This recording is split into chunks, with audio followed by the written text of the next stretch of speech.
Welcome to PharmacyToDose, the Critical Care Podcast, a partner of the ACCP Critical Care PRN and a member of the Pharmacy Podcast Network. And I'm your host, Nick Peters. And wherever you are and however you are listening, thank you.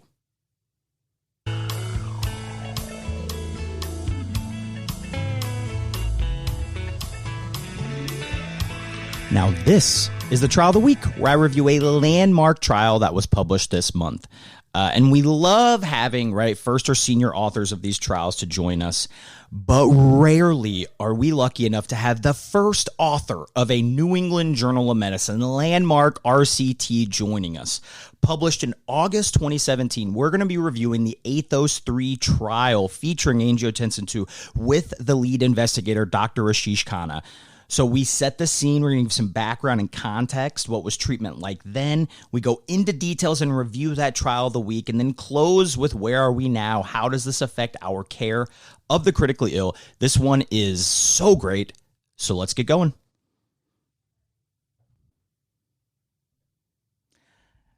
And our very, very special guest, Dr. Ashish Khanna. Now, Dr. Khanna is an intensivist and anesthesiologist at Atrium Health Wake Forest Baptist Medical Center and an associate professor and vice chair of research at the Wake Forest School of Medicine. Reach out to him on Twitter at Khanna Ashish CCM.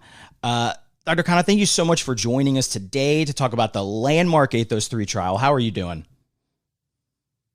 Thank you, Nick. Doing really well and excited to be here.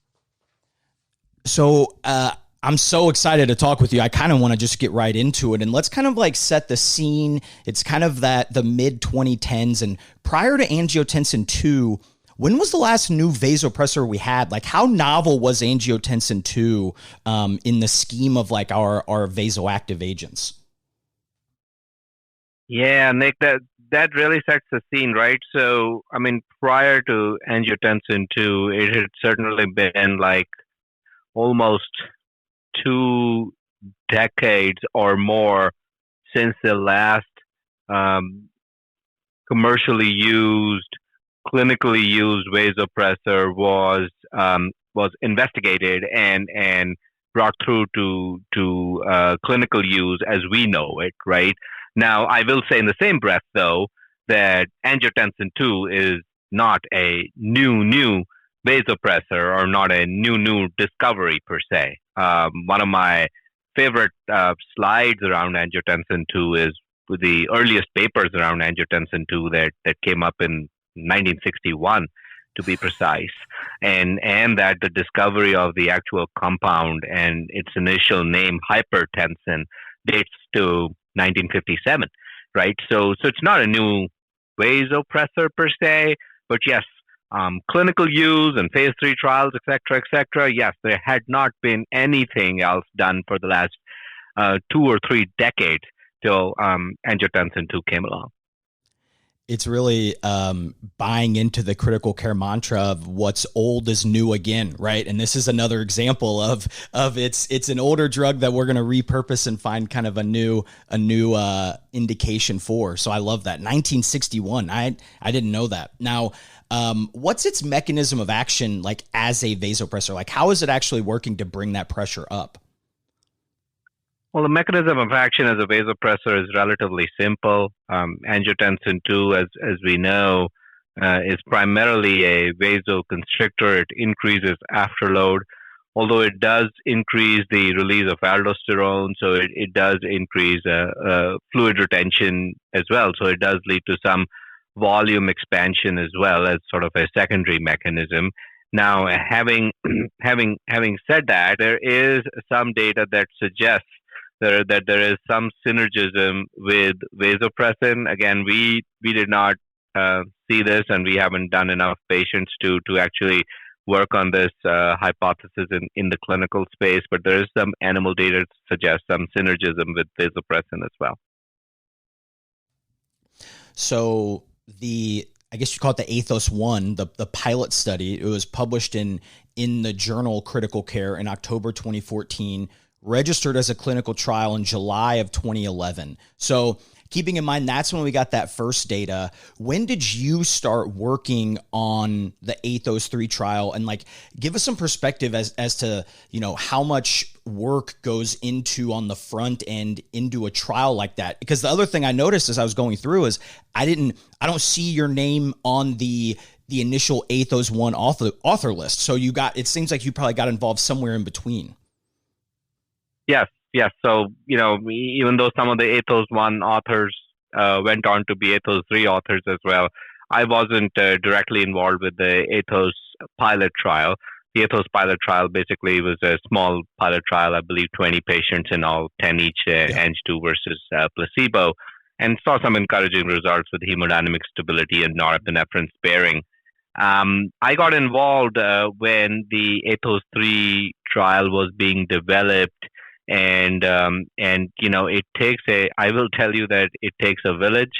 There was a trial steering committee, and that went to the FDA and got something called a special protocol assessment agreement finalized, which really meant that the FDA looked at the trial protocol and was in agreement with the scientific rigor of the protocol itself and with the primary secondary outcomes. And in a sense, the FDA says, okay, we are in agreement with this, and we can provide our stamp of approval, which basically means that if the protocol actually shows and the trial shows what it's supposed to show in terms of a primary outcome, then the FDA will not go back and question the outcome itself and the trial methodology, right? So it definitely adds value, but then it also means that there's a lot of work that needs to be done at the back end to construct a trial protocol and methodology that are strong and will answer all the necessary questions that the FDA wants us to answer.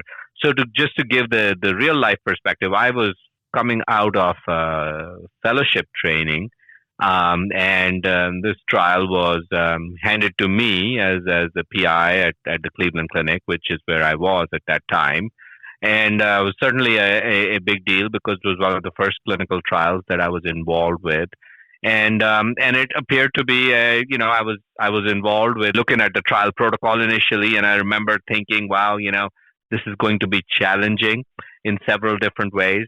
I will tell you that for the next 2.5 years of my life, as we started enrolling patients, I basically, just especially if you ask my spouse, I gave up my life to the trial, to ATHOS-3, and essentially spent all my time in the ICU, either working clinically or during my off hours working on this, and even during my on hours working on this, because that was what I was working on. So typically I would work night shifts in the ICU, and I would, and then I would meet with my research coordinator first thing in the morning, and she and I would go over the entire list of patients that she had scanned from across the hospital, and then we would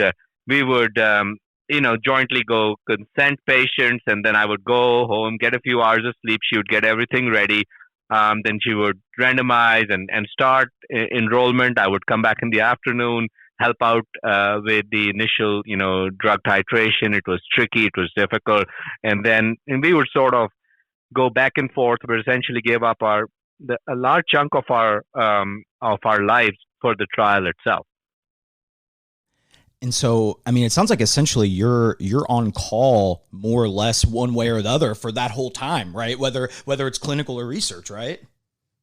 Yeah, no, absolutely. And I will say that I very soon realized how important this is going to be, just from the perspective of the implications of the trial, new vasopressor, a novel mechanism. We had certainly not looked at the renin-angiotensin system as something that we could explore in terms of the vasopressive strengths of the system. We had obviously spent all of our lives looking at the development of ACE inhibitors and ARBs, but we hadn't looked at using angiotensin commercially and clinically as a vasopressor. So I realized the implications are going to be huge. I also feel that the group doing the trial, the 82 ICUs across the world, was a very, very strong group of PIs and PIs that would sort of motivate each other and get the trial done. And because it wasn't an easy trial, it's a trial that basically enrolled patients when patients were at their sickest. These patients were already on, high doses of vasopressors and were hypotensive and were in organ system failure at the time of enrollment. As you well understand, this is a tricky time for families and patients, and there are many parallel conversations going on, and you have to be very careful that you're not stepping on any ethical areas. You're not trying to enroll patients in trials where ethically, those patients should be offered, maybe a comfort care solution to their problem, right? And so it becomes challenging in many different ways. It's also challenging because it's these patients are so unstable that it is totally possible that you enroll them in the trial, you start giving them the drug, and they further deteriorate and they have a mortality as an outcome, which is a big deal when you're doing a trial like this. Well, I mean, having all that pressure, it sounds like, let's fast forward to it's May 21st, 2017. How surreal was it seeing your name as a first author in a landmark critical care article published in the New England Journal of Medicine? Because coming out of fellowship, I can only imagine the imposter syndrome I would have in this trial, and then seeing your name on it. Like, how cool was that? It was probably the coolest thing that ever happened to me, and I say that in coolest thing in terms of the scientific advancements or academic achievements I've done in my life. I will also say that it didn't really sink in at that time. I remember that when we first got preliminary results from the trial, we met together, the trial steering committee and the writing committee. We met together. And we sort of discussed the results, and there was a lot of senior people and very wise people on that trial steering committee who had previously authored in the New England Journal and had experience with the New England Journal, and they saw the results and they said, folks, this is good enough to get to the NEJM. And I was one of the more junior people in that group, and I said, look, if these wise heads believe that this is NEJM worthy, then let's write it up. And I will tell you that for me, it was a process of education as well, because then I was trying to draft a manuscript for the New England Journal, but I will give a lot of credit to the senior authorship on the ATHOS-3 trial, who actually held my hand and helped me write for the New England Journal, which I will tell you is an art in and of itself. To be clear, concise, and not to overstate anything, and especially when you write the discussion, not to try and over extrapolate your outcomes, and that's an art that comes with a lot of experience. So the first part was putting the paper together, which we did in record time. I believe we put the paper together in a week, everything included.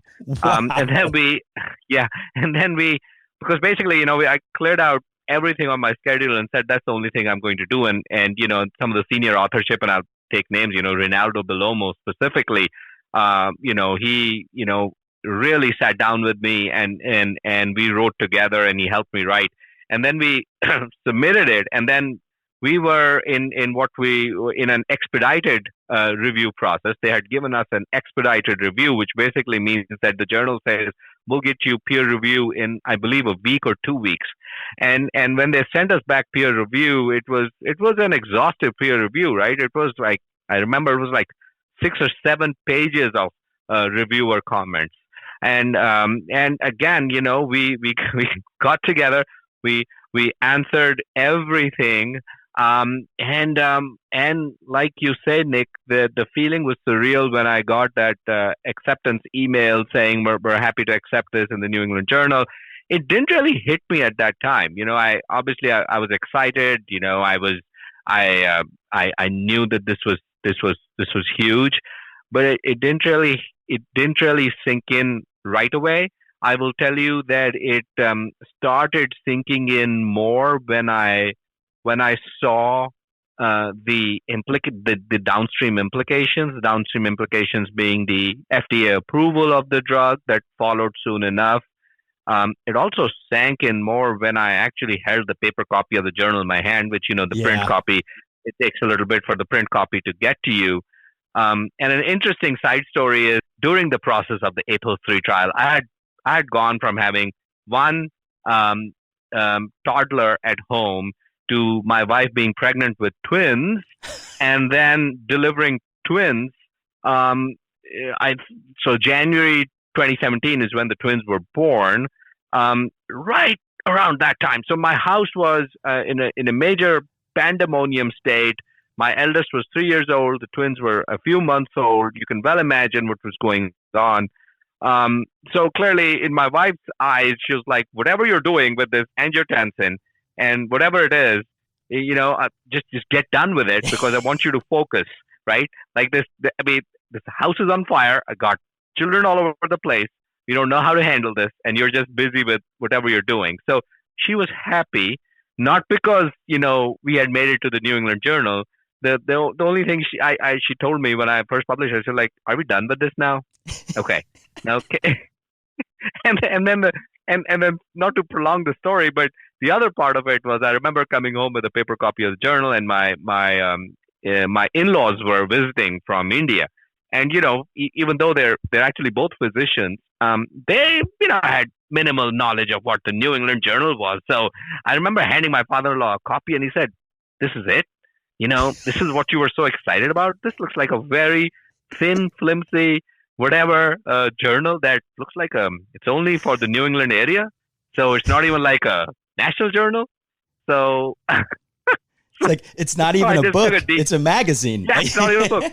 So I said, "Listen, forget it. I'm not going to waste my time trying to explain to you what this is, but it's fairly important." And so yeah, Nick. So there's different perceptions around how important this was, but yeah, those are some of the interesting side stories I thought I should mention here. I love that. That's what we're here for. So let's talk about it. ATHOS-3, angiotensin 2 for the treatment of vasodilatory shock. So published in August 2017 in the New England Journal of Medicine. So I'll quickly go through some of the methods, and then Dr. Khanna will come back, summarize some of those results, correct anything that I may have said or left out. So international multi-center prospective double-blind randomized controlled trial. Dr. Khanna mentioned all the centers, and if you're curious, pull up that supplementary appendix because it has all the different centers, all the investigators, and shout out Jason Laskoski and Alec Killian, of course, 2 pharmacist investigators on the ATHOS-3, so got to shout them out. So patients were enrolled from May 2015 through January 2017, and the primary outcome was MAP response at 3 hours. So what does MAP response mean, right? It's a MAP increase of greater than or equal to 10 millimeters of mercury, or a subsequent increase of your MAP to greater than 75 milligrams of mercury. So patients with vasodilatory shock were included, right? And patients had at least 25 mils per kilo of IV fluid resuscitation, and they required at least 0.2 mics per kilo per minute of norepinephrine or a dose equivalent, kind of using that classic equation that we know. And they were on these pressors for at least 6 hours, right? So it wasn't going to be short term, but less than 48 hours, right? We're not including the patients who are on pressors for 5 days. And all patients had central access as well as an arterial line because there were specific criteria for defining vasodilatory shock as well. And patients were randomized 1-to-1 to angiotensin 2 or a saline placebo. Now, once they were randomized and enrolled, once the angiotensin 2 or your study drug was started, standard of care vasopressors were only adjusted for safety reasons. So you were only titrating those study drugs from then on. So 344 patients were randomized, 321 patients ultimately receiving a study intervention. So Dr. Khanna, what did I miss, if anything? And then let us know what the results ultimately, what the ATHOS-3 trial ultimately found. No, Nick, you've described everything very elegantly, and you really haven't missed anything. The only other thing I'd like to add was that even though the enrollment criteria was to be at more than 0.2 micrograms per kilo per minute of norepinephrine equivalent, as you well understand, there were a lot of patients who were way more than that. by the time they were enrolled, and that's important. And I'll tell you why when I describe some of the post hoc analyses and results. The results of this trial showed that a large proportion of our patients, about 70% of our patients, met the primary efficacy endpoint. 70% of patients who received angiotensin 2 met the primary efficacy endpoint of a MAP of 75 or 10 more than baseline, compared to about 23% on the side of placebo. This was very, very statistically significant. The secondary trial endpoints were specifically the cardiovascular SOFA score was in favor of angiotensin 2. Now, there was a significant unloading of catecholamines, which means that patients who received angiotensin 2 had a significantly less use of catecholamines compared to patients that used placebo. We also saw that the response to angiotensin 2 was very robust and quick. In that, if you look at the manuscript, you'll see that we've actually made these plots of blood pressure over time, and you can see that in the angiotensin 2 group, that blood pressure gets up to a MAP of 70-75 almost right away, compared to the placebo group. Even in the placebo responders, that response is very, very slow. There was, importantly, we looked at a bunch of safety endpoints as well. That's part of the phase 3 trial. And I will talk about specifically deep vein thrombosis here. That's been something that's been topic of major discussion around this trial.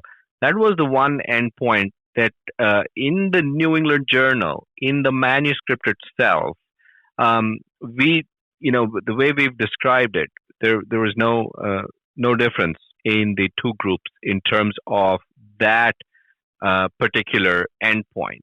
However, when the raw data was sent to the FDA, we included all sorts of thromboembolic phenomenon in the big basket of, thrombotic or embolic events. So things like, superficial thrombophlebitis or, anything that was falling in that large basket of thromboembolic phenomenon or thrombotic phenomenon was given to the FDA, and rightfully given to the FDA. So when an analysis was done, there was a definite separation there, that patients who received angiotensin 2 had an increased risk of thrombotic or embolic phenomenon.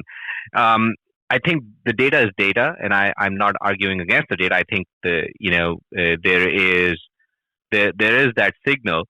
I will also say that most of these clots were catheter-associated clots. A lot of these clots were catheter-associated clots. Almost none of these clots led to clinically significant embolic events, which is reassuring. So my direct extrapolation of this in clinical practice has always been, if I'm trying to use the drug in someone who's at a very high risk of thrombosis or embolic events, then I would really have a deep discussion with the clinical group or the patient's family, if it comes to that, to really, look at the risk benefit. And I would rather not versus, using a vasopressor like that. On the other hand, in the average critically ill ICU patient who is also at an increased risk of thrombotic events, I would go ahead and use this, and I feel fairly safe in doing it. And now I've been using the drug for the last 4 years, albeit in cardiac surgery, but I haven't had any serious safety events to report in the real world here. Well, and I think that's you're just kind of letting the listeners know some of those details behind it, because I didn't know that stuff either. And I want to dive into something you mentioned, which is the norepinephrine, like the vasopressor doses that they were requiring, right? That's a good point that you brought out. The requirement was for greater than or equal to 0.2, but when you look kind of at the end of table 1 there and you see that median vasopressor dose, They were higher, and then they even get in the distribution of greater than 0.5, right? We're looking at, over a quarter of patients getting those really high doses. So go into a little bit about the baseline pressor use in this trial. Yeah, so the most important point here is sort of what we've talked about in the last 5 years is vasopressors work well together, but also work well when they are started in synergy and at relatively lower doses of each pressor. So what I mean there is, this general tendency to wait for failure of catecholamines before you start your second or third pressor really puts patients at a disadvantage. And we've seen this. We've just published a post-hoc analysis where we looked at patients within the ATHOS-3 trial who were started Ang2 at less than 0.25 of norepinephrine equivalents in micrograms per kilo per minute. Now, remember, the inclusion criteria was 0.2, right? Yep. Versus those who were started at sort of a higher dose, which is more than 0.25, at least for this post-hoc analysis. And we saw a separation in terms of a survival benefit there. So let me just go back and say the ATHOS-3 trial, and I didn't mention this 5 minutes ago, the ATHOS-3 trial did not see a survival benefit of the group receiving angiotensin 2 against placebo. The trial itself wasn't powered for mortality as an outcome. And I'll also say in the same breath that it wasn't a head-to-head trial of angiotensin 2 versus another vasopressor. It's a phase 3 FDA approval trial. And vasopressor trials have not demonstrated survival differences one way or the other. Now, in a subgroup where we started Ang2 early, which is less than 0.25, there was a survival benefit. So which clearly shows that, one of the issues is we talk about all these wonder drugs, but then by the time we bring them along, these relatively expensive agents are really at a disadvantage because patients are metabolically so unstable that no vasopressor is going to fix that situation. So what do you think angiotensin 2 place in therapy is? Because I kind of agree that if you wait for that refractory salvage, patients are on 0.5 or higher, we may have missed the window in a lot of cases. Yeah, Nick, I think the exciting part of things has evolved with the RAS dysfunction in septic shock, or maybe even in vasodilatory shock. So what we do know, and I will talk about what we do know and what we don't know. So we know that ACE, angiotensin converting enzyme, sits in the pulmonary capillary endothelium as its major place where it converts angiotensin 1 to angiotensin 2. We do know that in situations where there's endothelial injury, such as severe septic shock or ARDS or prolonged cardiopulmonary bypass, there is ACE dysfunction meaning less endogenous Ang2, and consequent hypotension afterwards. Now, we have also seen that when there is ACE dysfunction and low endogenous Ang2, that renin levels are high because backstream, if you don't have your end product, then the renin will just in response to that start getting elevated, right? There's been multiple investigations. Number one, coming from post-hoc analysis from ATHOS-3 done by Rinaldo Bellomo, and I was part of all of those studies where we have seen that patients within the ATHOS-3 population who had renin more than the ATHOS-3 population median and were given exogenous Ang2 had a survival benefit compared to the high renin patients who were given placebo.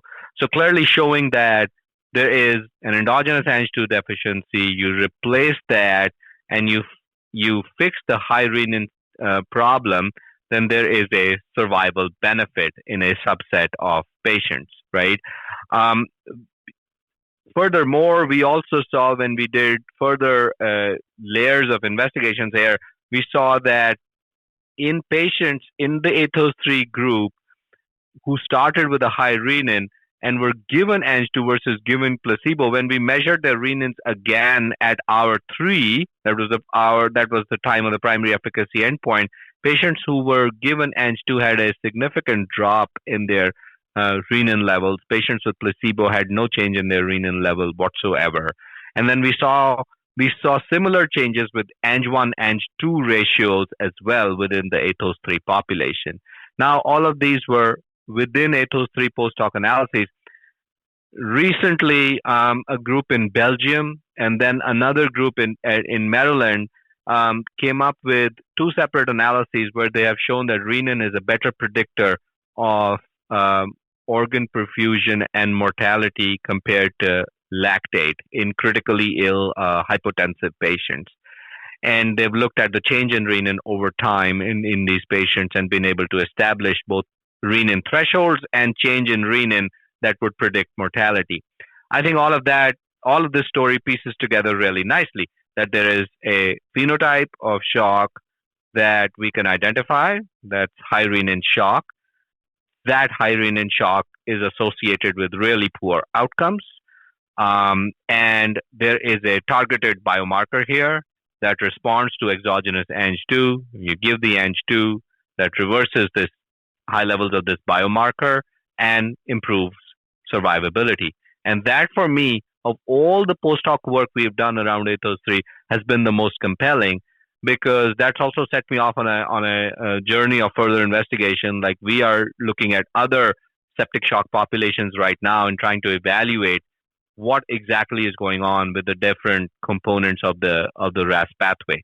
And not to miss the fact that I haven't talked too much about the fact that there is something called the ACE2 pathway as well. So ACE produces angiotensin 2, but we do know that when there is ACE deficiency, there is a diversion to ACE2, and ACE2 produces angiotensin 1 to 9 and angiotensin 1 to 7 that are vasodilatory metabolites. And we know that there is this imbalance of ACE-ACE2 that is also playing a role in this complicated cascade here, which is leading to poor outcomes. So that, for me, is the biggest sort of evolutionary change in our understanding of RAS mechanistics in septic shock that has come about as a result of this trial. And I have to shout out a mutual colleague, Patrick Wieruszewski, because he's brought up that same concept and introduced it to listeners and friends of the pod. So that's a kind of a reinforcement of something that, hey, when smart people like you and Patrick say those things, I listen. And so it certainly does feel like that is, that's kind of the way of the future. Now, you've done a good job of highlighting some of the research that's come from the ATHOS-3 study. What would you say are some of the trials or research that's on the horizon with the angiotensin 2 that you're looking out for? What are things that we should keep our eyes peeled for? So I think we should definitely keep our eyes peeled for whether we'd be able to quickly get to a bedside point of care assay for renin that is nearly as rapid as lactate. One of the biggest things I've written about is sort of is renin the new lactate? And one of the reasons it's not the new lactate is because as of now, it takes about 2 weeks for me to get a return on my renin levels, right? So it's purely academic right now. If it was a bedside assay, it would really revolutionize how we manage hypotensive critically ill patients. Because if I saw a sky-high renin and then I gave a little bit of Ang2 and I saw it go in the right direction, I saw a hemodynamic response and improvement in organ system function. I mean, that is compelling evidence to really be more precise with our choice of vasopressors. I feel we need to, I think in this era of precision medicine, we are still sort of stuck to the norepinephrine, vasopressin, and then the kitchen sink, right? Those are the three things we do for all of our patients, and we should not be doing that. We should be really individualizing care. So that is the one thing to look out for. The other thing to look out for is a much needed head-to-head trial of Ang2 versus vasopressin, or even Ang2 versus norepinephrine, and a lot of development in the post-cardiac surgery cardiopulmonary bypass vasoplegia space. I know that Rinaldo Bellomo and colleagues have just finished a feasibility trial of norepinephrine versus angiotensin 2 in the EU and Australia. And they're starting a norepinephrine versus Ang2 full randomized trial called the PORTHOS trial. We love our musketeers. And remember, if ATHOS-3 was exciting, then PORTHOS is going to be really exciting, because It's primary use of angiotensin 2 versus norepinephrine in post-cardiopulmonary bypass vasoplegia. And one of their outcomes is a reduction in hospital length of stay, which is a really, really hard outcome here and a very significant outcome in that patient population. Dr. Khanna, thank you so much for coming on, highlighting this study. And then, of course, just for all you do for us in the critical care world and especially the research world. Listeners, reach out to him at Khanna Ashish, CCM. But Dr. Khanna, thanks so much.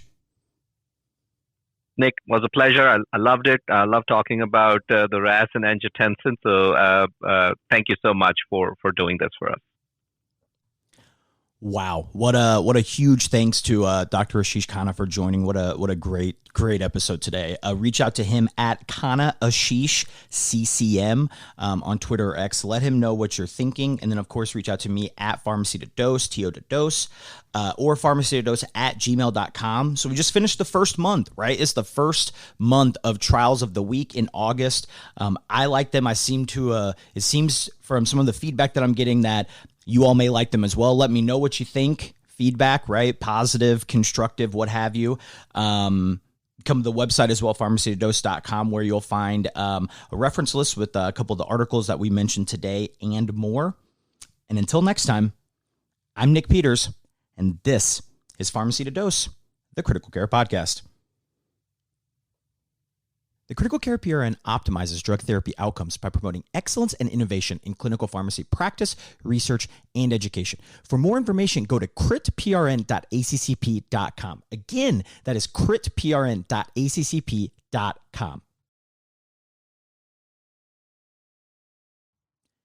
QXMD builds mobile solutions that drive evidence-based care in clinical practice. So check out READ for easy access to research personalized for you. Calculate for over 500 easy-to-use decision support tools, and Learn to earn CME online in minutes per day. Try them today at qxmd.com/apps. Again, that is qxmd.com/apps. The podcast provides general information only and does not offer individualized medical or professional healthcare services, including pharmaceutical advice. The contents and materials in the podcast are not intended to be a substitute for inpatient pharmaceutical advice, diagnosis, or treatment. Use of the contents and materials on the podcast does not constitute a pharmacist-patient relationship. As a result, the information in and materials linked to this podcast are applied at the user or patient's own risk. Users and patients should consult their physician or personal healthcare professional. Users and patients should not ignore or delay seeking care because of something they heard on this podcast. In case of an emergency, the user or patient should contact their physician, call 911, or go to the nearest medical emergency facility. The views and statements expressed on this podcast are those of the host and guests and should not be interpreted to reflect the official position or policy of ACCP or the Critical Care PRN. ACCP and the Critical Care PRN disclaim any and all liability or responsibility for any direct, indirect, incidental, special, consequential, or any other damages, including without limitation, loss of profits arising out of any use of reference to, reliance on, or inability to use the podcast, its contents, and materials.